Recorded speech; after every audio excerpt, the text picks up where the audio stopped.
प्रधानमंत्री नरेंद्र मोदी की मां हीराबा शुक्रवार सुबह 9:26 पर पंचतत्व में विलीन हो गई। नरेंद्र मोदी ने उन्हें मुखाग्नि दी। अंतिम सफर के दौरान वे मां की पार्थिव देह कंधे पर लेकर गांधीनगर स्थित घर से निकले। यात्रा के दौरान वे शव वाहन में ही पार्थिव देह के करीब बैठे रहे। हीराबा मोदी का शुक्रवार तड़के 3:30 बजे यूएन मेहता अस्पताल में निधन हुआ। वे 100 साल की थीं। मंगलवार देर रात सांस लेने में तकलीफ होने के बाद उन्हें अस्पताल में भर्ती कराया गया था। उन्हें कफ की शिकायत थी। मोदी ने खुद ही निधन की जानकारी ट्वीट के जरिए दी है। इसके बाद सुबह 7:45 पर अहमदाबाद पहुंचे। यहां से वे सीधे गांधीनगर के रायसण गांव में भाई पंकज मोदी के घर गए। पार्थिव देह यहीं रखी गई थी। मोदी के पहुंचते ही अंतिम यात्रा शुरू हुई। सेक्टर 30 स्थित शमशान घाट में अंतिम संस्कार किया गया। प्रधानमंत्री नरेंद्र मोदी अपनी मां हीराबा का अंतिम संस्कार करने के तुरंत बाद काम पर भी लौट आए हैं। अहमदाबाद में उन्होंने मां को मुखाग्नि दी। इसके बाद वे अहमदाबाद से ही वीडियो कॉन्फ्रेंसिंग के जरिए बंगाल में आयोजित कार्यक्रम से जुड़े। साथ ही उन्होंने हावड़ा न्यू जलपाईगुड़ी वंदे भारत ट्रेन को हरी झंडी भी दिखाई। कार्यक्रम में शामिल पश्चिम बंगाल की मुख्यमंत्री ममता बनर्जी ने मोदी की मां के निधन पर दुख जताया। उन्होंने कहा कि ये दिन आपके लिए तकलीफ भरा है। आपकी मां यानी हमारी भी मां, ईश्वर आपको शक्ति दे, आप अपना काम जारी रख सकें।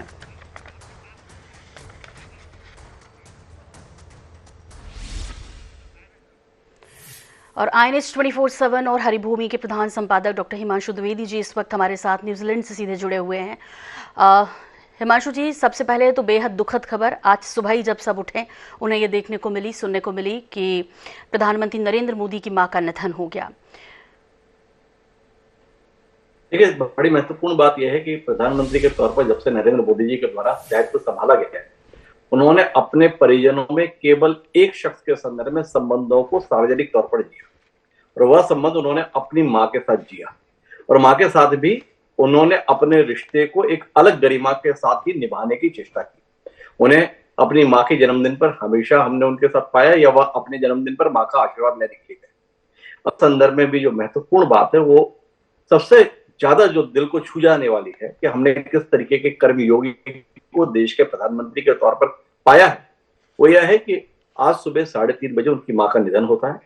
यह सूचना भी वह स्वयं ट्वीट के माध्यम से देशवासियों को उपलब्ध कराते हैं। बहुत भावुकता भरा हुआ उनका ट्वीट था जिसमें उन्होंने अपने मां के व्यक्तित्व को कम शब्दों में व्यक्त किया। दूसरी महत्वपूर्ण बात कि वह उनके अंतिम संस्कार में शामिल होते हैं। एक बेटा अपनी मां के अंतिम संस्कार में शामिल हो, यह कोई बहुत बड़ी बात नहीं, ये कोई बहुत खास नहीं है, हमारे संस्कारों में ये चीज शामिल है। लेकिन महत्वपूर्ण बात यह है कि वह सुबह 9:30 बजे अपनी मां के अंतिम संस्कार में शामिल होते हैं और इस बात को वो हमेशा कहते हैं कि वह देश के प्रधान सेवक हैं और हम सबके लिए वह देश के प्रधानमंत्री हैं। उसके दायित्व का उन्हें बोध है। ये कितने कमाल की बात है, अजरत की बात है, अनुसरण की बात है सोनल जी, कि वह तुरंत उसके बाद अपने काम में लग जाते हैं। निर्धारित कार्यक्रम जी, वो कार्यक्रम ये था कि उन्हें कुछ करना था। उन्होंने कार्यक्रम को निरस्त नहीं किया, वह अहमदाबाद से वर्चुअल माध्यम से तुरंत जुड़े और अपने उस दायित्व के निर्वहन में लग गए। यह पूरे देश के लिए एक सीख है। हम छोटी छोटी बातों में अपने कार्यक्रम को निरस्त कर देते हैं, अपने दायित्वों को भूल देते हैं। देश के प्रधानमंत्री ने आज हम सबको एक बार फिर राह दिखाई है और यह बताया है कि दायित्व हमेशा अन्य रिश्तों से बढ़कर होता है। उनके इस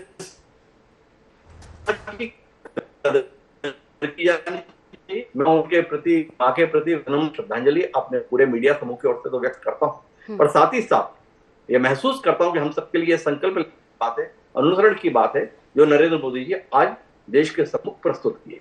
बिल्कुल हिमांशु जी, एक बेटे के रूप में तो उन्होंने अपना फर्ज निभाया और भारत माँ के बेटे के रूप में भी आज दिन भर अपना फर्ज निभा रहे हैं, जैसे आपने भी बताया।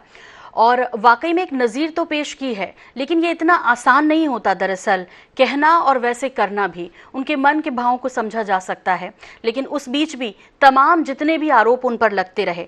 क्या उनकी यही छवि है, उनका यही अंदाज है? इसलिए एक चाय वाले के बेटे से लेकर तमाम 2014 के बाद से आरोप झेलने के बाद भी आज भी वो इतने दुख भरे दिन, जिस दिन उनकी मां का निधन हुआ, वो एक बार फिर देश की सेवा के लिए समर्पित हैं।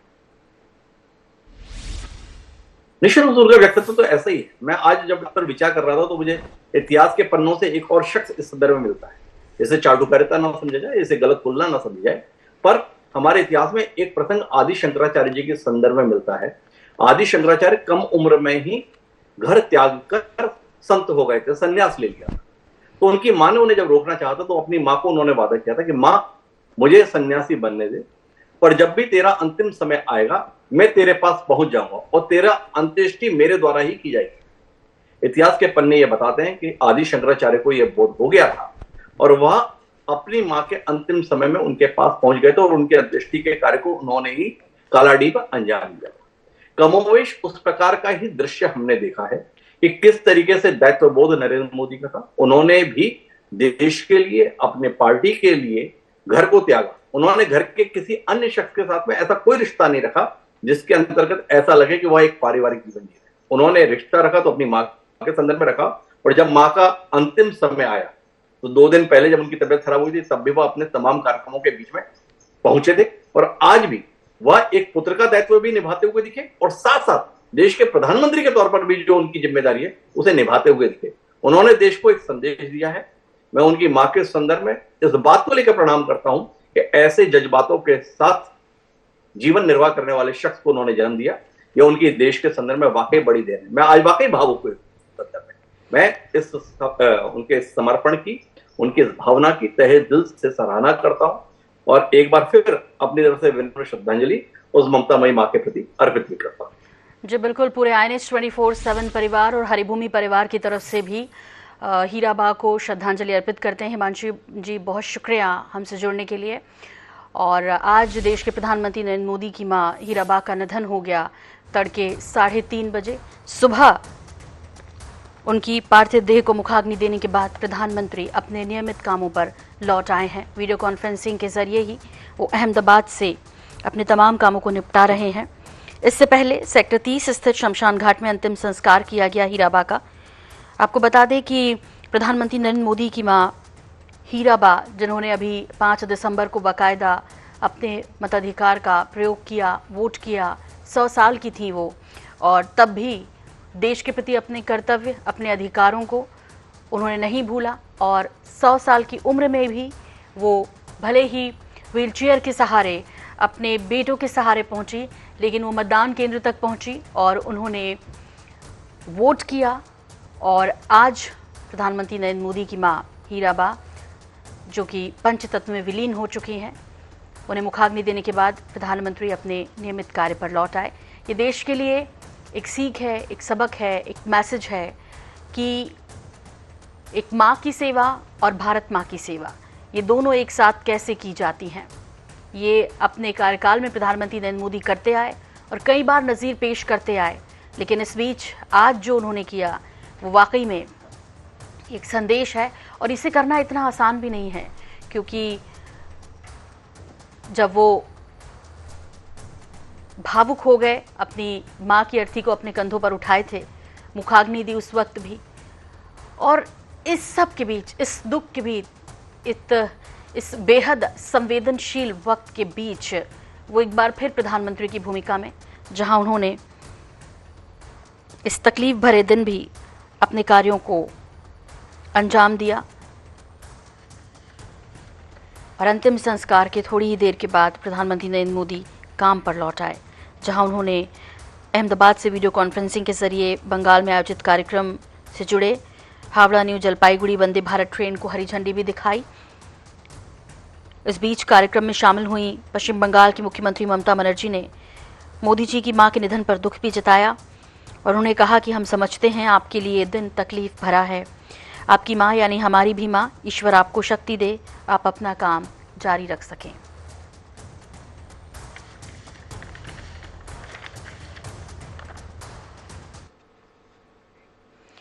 मिशन 2023 की तैयारी में जुटी भाजपा अब संगठन को भी दुरुस्त करने में जुट गई है। यही वजह है कि भोपाल के एक मंडल अध्यक्ष को अनुशासनहीनता पर हटा दिया गया तो दूसरे को नोटिस दिया गया। पार्टी के अरेरा मंडल के अध्यक्ष मुकुल लोखंडे को प्रदेश पदाधिकारी के बारे में आपत्तिजनक टिप्पणी करने पर हटाया गया। लोखंडे इससे पहले अपने फेसबुक पर पार्टी की ही नेत्री के संबंध में टिप्पणी करने पर कांग्रेस के निशाने पर थे। लोखंडे पर अपनी पत्नी से मारपीट का भी आरोप है। बताया जा रहा है कि इसकी FIR भी दर्ज है। इसी तरह महाराणा प्रताप मंडल अध्यक्ष राजेंद्र सिंह को नोटिस दिया गया। बिना सहमति से मंडल में कोषाध्यक्ष की नियुक्ति करने पर जिला अध्यक्ष सुमित पचौरी ने नोटिस दिया। 3 दिन में जवाब मांगा गया। आपको बता दें कि मध्य प्रदेश में चुनाव को अब साल भर भी नहीं बचा। ऐसे में संगठन ने सख्त रवैया अख्तियार कर लिया है और संगठन से ऐसे पदाधिकारियों की छुट्टी करने का फैसला किया है जिनके कारण पार्टी की छवि प्रभावित हो रही है।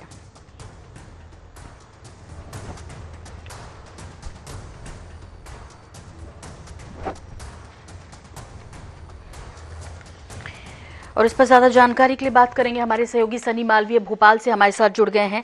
सनी, इस खबर पर विस्तार से आपसे जानकारी चाहेंगे। जिस तरह से पार्टी ने सख्त रवैया अपनाया है अपने उन कार्यकर्ताओं के प्रति, अपने उन मंडल अध्यक्षों के प्रति जो कि पार्टी की छवि खराब करते हैं। जी, भोपाल में बीजेपी के 2 मंडल अध्यक्षों पर कार्रवाई हुई है। अरेरा मंडल के अध्यक्ष मुकुल लोखंडे को पार्टी से प्रदेश पदाधिकारी के बारे में आपत्तिजनक टिप्पणी करने पर हटा दिया गया है, तो वही महाराणा प्रताप मंडल अध्यक्ष राजेंद्र सिंह को भी नोटिस दिया गया है। बिना सहमति से नियुक्ति करने पर जिला अध्यक्ष सुमित पचौरी ने नोटिस दिया है। 3 दिन का जवाब भी मांगा है इनसे। आपको बता दें कि प्रदेश महामंत्री भगवान दास समनानी अरेरा मंडल अध्यक्ष लोखंडे के पद से हटाने को लेटर जारी कर दिया। लेटर में बताया गया है कि लोखंडे द्वारा पार्टी के प्रदेश पदाधिकारी के संपर्क में आपत्तिजनक टिप्पणी कर रहे थे। इस वजह से अनुशासनहीनता के दायरे में आती है।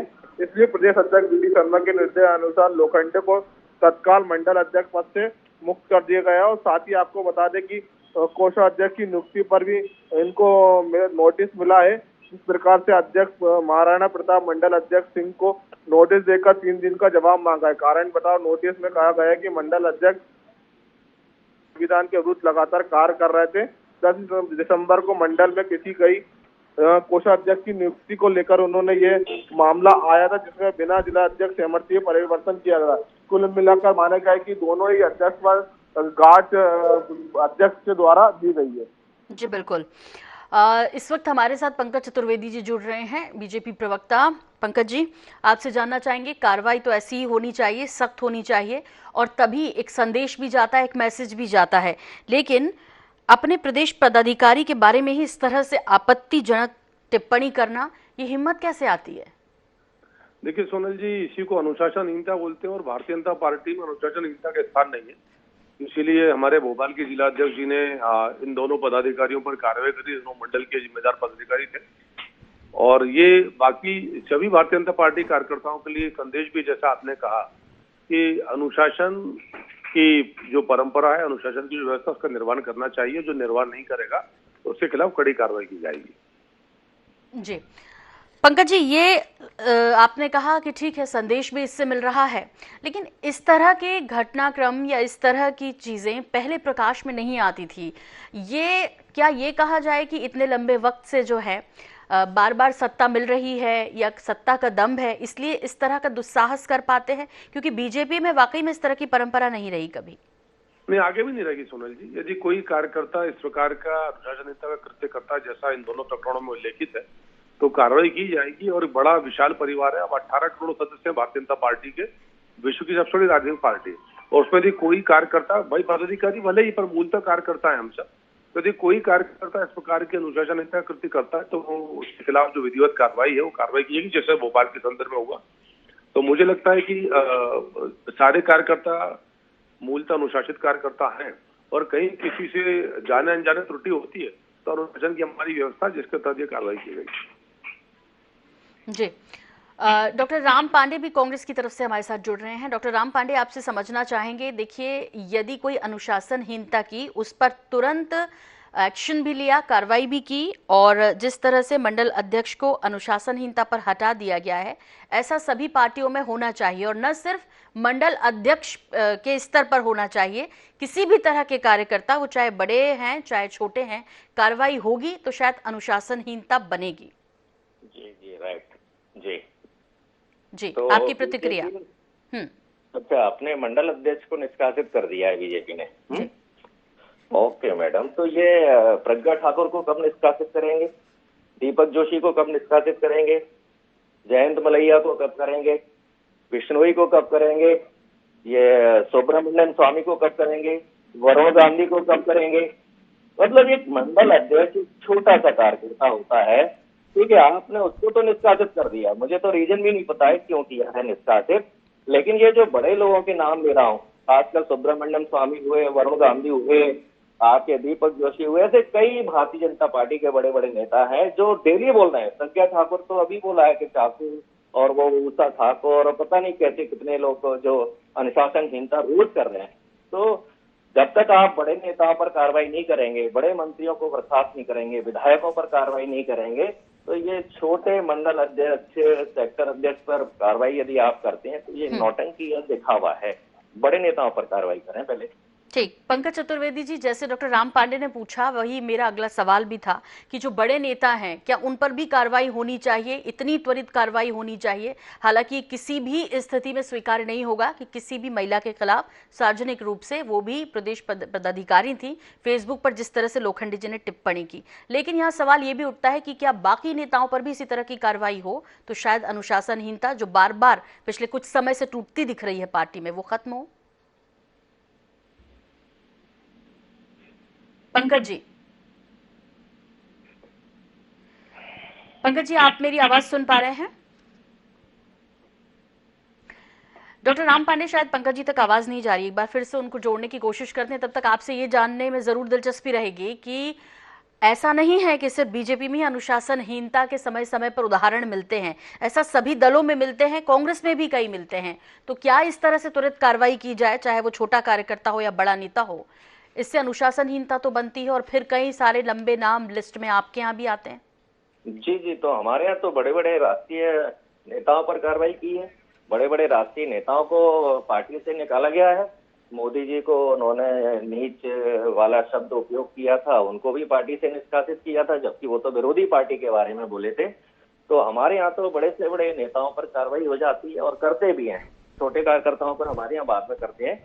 लेकिन भारतीय जनता पार्टी ऐसी पार्टी है कि जो ये केवल दिखावा है, क्योंकि बड़े बड़े ड्रामे भारतीय जनता पार्टी में रोज हो रहे हैं और राष्ट्रीय स्तर पर हो रहे हैं। मोदी जी के पास में बैठकर सुब्रमण्यम स्वामी रोज वही बात बोल रहे हैं कि जो कांग्रेस पार्टी जो मुद्दे उठा रही है वही सुब्रमण्यम स्वामी उठा रहे हैं, वरुण गांधी उठा रहे हैं। राष्ट्रीय स्तर की बात करूं तो प्रदेश स्तर पर भी जो भ्रष्टाचार की, अब जो दीपक जोशी ने तो अभी कल परसों ही बोला है कि भारतीय जनता पार्टी की सरकार में जबरदस्त भ्रष्टाचार है, बागली में जबरदस्त घोटाला चल रहा है। या तो दीपक जोशी जी की बात से आप सहमत हो और यदि वो अनुशासनहीनता कर रहे हैं तो उनको पार्टी से निकालिए। भारती जी ने कल ही बोला है लोधी समाज से आग्रह करती हूँ कि भारतीय जनता पार्टी को वोट न दे। इनडायरेक्ट में, डायरेक्ट में उनका बोलने का मतलब यही था। लेकिन वह भारतीय बड़ी नेता है तो उन पर कोई कार्रवाई नहीं हुई है। ऐसे रोज हो रहे हैं। जयंत मलैया ने राहुल लोधी को हराने का पूरा काम किया था, जयंत मलैया को पार्टी से निष्कासित नहीं किया गया। तो भारतीय जनता पार्टी में जिन्होंने भारतीय जनता पार्टी के प्रत्याशियों को हराने का काम किया, हराने में पूरी ताकत लगाई, क्योंकि वो बड़े नेता हैं, इसलिए पार्टी ने उनको निष्कासित नहीं किया। बिल्कुल डॉक्टर राम पांडे, चूंकि पंकज जी हमसे नहीं जुड़ पा रहे हैं इसलिए बहुत धन्यवाद, बहुत शुक्रिया हमसे इस तमाम बातचीत के लिए आपका। और अब तीसरी और आखिरी खबर का रुख करेंगे जो कि छत्तीसगढ़ से है। रार बरकरार है यहाँ पर आरक्षण संशोधन विधेयक को लेकर। दरअसल राज्य सरकार और राजभवन के बीच लगातार तल्खी बढ़ती जा रही है। बयानबाजी के बाद राजभवन ने पत्र जारी कर कहा कि विधिक सलाहकार पर अनावश्यक टिप्पणी अनुचित है। साथ ही राजभवन ने अपने अधिकार गिनाते हुए फिर स्पष्ट किया कि सरकार से 10 सवालों के जवाब नहीं मिले हैं। छत्तीसगढ़ में आरक्षण संशोधन विधेयक पर राज्य सरकार और राजभवन आमने सामने है। मुख्यमंत्री द्वारा राज्यपाल के विधिक सलाहकार पर लगातार की जा रही टिप्पणी को राजभवन ने स्तरहीन बयानबाजी कहा। राजभवन द्वारा जारी किए स्पष्टीकरण पर सीएम भूपेश बघेल ने कहा कि धारा 166 ख में उल्लेख है कि राज्यपाल को जानकारी देनी है। इधर आरक्षण मामले में विपक्ष ने फिर दोहराया है कि बिना तैयारी के बिल लाया गया था। अब राज्यपाल जानकारी मांग रही हैं तो सरकार को देनी चाहिए। राज्यपाल के ऊपर सवाल उठाना सरकार की आत्मग्लानि है। आरक्षण संशोधन विधेयक पर जिस तरह से सरकार और राजभवन में टकराव बढ़ता जा रहा है उससे साफ नजर आ रहा है कि विधेयक पर हस्ताक्षर जल्द नहीं होने वाले। अब देखना यह है कि आखिर इस मामले का समाधान कब और कैसे निकलेगा। इस बीच छात्रों और युवाओं को होने वाले नुकसान को रोकने की कोई पहल भी है या नहीं और होगी भी या नहीं, ये फिलहाल कहना जल्दबाजी होगा, क्योंकि कोई रास्ता निकाला जाए इस बीच, क्योंकि कुल मिलाकर दोनों ही आदिवासियों का या जो अल्पसंख्यक वर्ग हैं उनका हित चाहते हैं। और ऐसे में आरक्षण मिले तो जो जरूरतमंद लोग हैं उनकी ज़रूरतें उनके हिसाब से पूरी हो सकें। दोनों का लक्ष्य तो यही है, लेकिन इस बीच रार फंसी हुई है अब आरोप प्रत्यारोप के बीच। राज्यपाल दस्तखत करके राज्य सरकार को नहीं भेजेगी तब तक कि वो हमारे हाथ में नहीं है। ये प्रॉपर्टी विधानसभा की है और राजभवन भेजा गया राज्यपाल के हस्ताक्षर के लिए। तो ये बचत जो प्रश्न है अपने आप में वो उसका कोई औचित्य नहीं रहता। ये जो हमसे जो सवाल पूछ रहे हैं, ये यदि उसके जब प्रस्तुत किए बिल, उसके पहले यदि कोई सवाल पूछते तो उसके लिए हम लोग देने के लिए बाध्यकारी थे। लेकिन चूंकि अब विधानसभा में प्रस्तुत हो चुका है, बिल पारित हो गया, सर्वसम्मत से पारित हो गया, उसके बाद कोई इसका औचित्य नहीं है। आप जरा अगर जवाब हो तो जवाब नहीं, आप जवाब सार्वजनिक करें तो जिससे जनता को समझ में आए कि जवाब उन्होंने ठीक से दिया है कि नहीं दिया है, जो जानकारी देनी चाहिए वो दी है कि नहीं दी है। जवाब मेरे पास भी है, परंतु सार्वजनिक करें तो जनता को समझ में आएगा कि ये ठगेश सरकार है, ये जनता को गुमराह करने वाली सरकार है। जो प्रश्न राज्यपाल जी ने पूछे उसका जवाब नहीं दिया है, उन्होंने जवाब अपनी मनमर्जी के दिए। लॉ फ्रेटर्निटी से जुड़े हुए लोग और हमारे विधि से जुड़े हुए लोग और जजों के ऊपर में ऐसा आरोप लगाना, मुझे लगता है कि मुख्यमंत्री ने जो शपथ ली है अपनी संवैधानिक मर्यादाओं का उल्लंघन कर रहे हैं। तो आरक्षण संशोधन विधेयक को लेकर राज्य सरकार और राजभवन के बीच लगातार तल्खी बढ़ती जा रही है। बयानबाजी के बाद राजभवन ने पत्र जारी कर कहा कि विधिक सलाहकार पर अनावश्यक टिप्पणी अनुचित है। साथ ही राजभवन ने अपने अधिकार गिनाते हुए फिर स्पष्ट किया, सरकार से 10 सवालों के जवाब नहीं मिले हैं। छत्तीसगढ़ में आरक्षण संशोधन विधेयक पर राज्य सरकार और राजभवन आमने सामने हो गए। मुख्यमंत्री द्वारा राज्यपाल के विधिक सलाहकार पर लगातार की जा रही टिप्पणी को राजभवन ने स्तरहीन कहा है। राजभवन द्वारा जारी किए स्पष्टीकरण पर सीएम भूपेश बघेल ने कहा कि धारा 166 ख में उल्लेख है कि राज्यपाल को जानकारी देनी है। इधर आरक्षण मामले में विपक्ष ने फिर दोहराया कि बिना तैयारी के बिल लाया गया। अब राज्यपाल जानकारी मांग रही हैं तो सरकार को देनी चाहिए। राज्यपाल के ऊपर सवाल उठाना सरकार की आत्मग्लानि है, विपक्ष ने कहा। आरक्षण संशोधन विधेयक पर जिस तरह से सरकार और राजभवन में टकराव बढ़ता जा रहा है, उससे साफ दिख रहा है कि विधेयक पर हस्ताक्षर फिलहाल तो नहीं होने वाले। तो जब तक समाधान नहीं निकल जाता तब तक कई युवाओं को इसी तरह रोजगार के लिए भटकना होगा, क्योंकि कई लंबित भर्तियां हैं जो कि इस इंतजार में हैं कि आरक्षण का मसला सुलझे तो कुछ राह बन सके।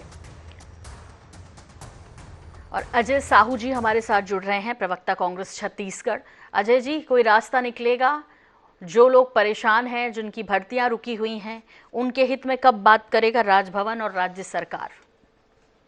देखिए, राज्य सरकार के तरफ का जो मामला था, राज्य सरकार ने उसमें तत्परता दिखाई और यही कारण है कि हमने राज्यपाल जी से सहमति ली और उनके साथ समन्वय बिठा करके विशेष सत्र बुलाया, विधेयक को सर्वसम्मति से पास कराया। 90 के 90 विधायकों ने उस प्रारूप को, उस विधेयक को उन्होंने सहमति दी और सर्वसम्मति से वो विधेयक वहां से पास हो गया। सरकार के 4-5 कैबिनेट मंत्री विधेयक लेकर के राजभवन जाते हैं, महामहिम को विधेयक सौंपा जाता है। उसके बाद संवैधानिक दायरों को लांघते हुए राजभवन जिस तरीके से सवाल करता है, जो अधिकार राजभवन को नहीं है, उस तरीके का व्यवहार राजभवन की तरफ से होता है और वो सारे सवाल कहीं ना कहीं पत्रकारों में, पब्लिक डोमेन में आ जाते हैं। जबकि वो विधेयक छत्तीसगढ़ विधानसभा की संपत्ति है, उससे संबंधित कोई भी जानकारी बाहर आना कहीं ना कहीं ये संघीय व्यवस्था के खिलाफ है। लेकिन उसके बाद भी सरकार ने नर्म रवैया दिखाया और उन सारे सवालों के जवाब राजभवन को भेजे और उसके बाद में भी आज 29 दिन हो गया है, राजभवन उस विधेयक को अटका के रखा है।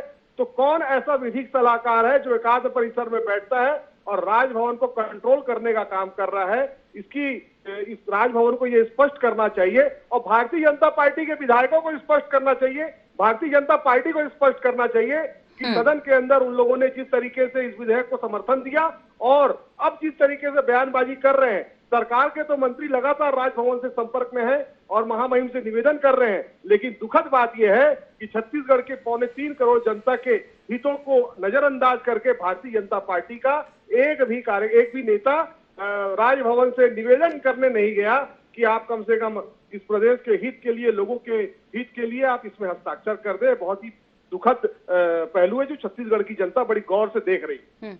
अजय जी, लेकिन राजभवन की तरफ से जिस तरह से कहा जा रहा है कि 10 सवालों के जवाब भी तो देने हैं, पहले बिल लाने में जल्दी की गई, विपक्ष कह रहा है बिना तैयारी के बिल लाया गया, और अब आरोप प्रत्यारोप, ये कहां तक ठीक है?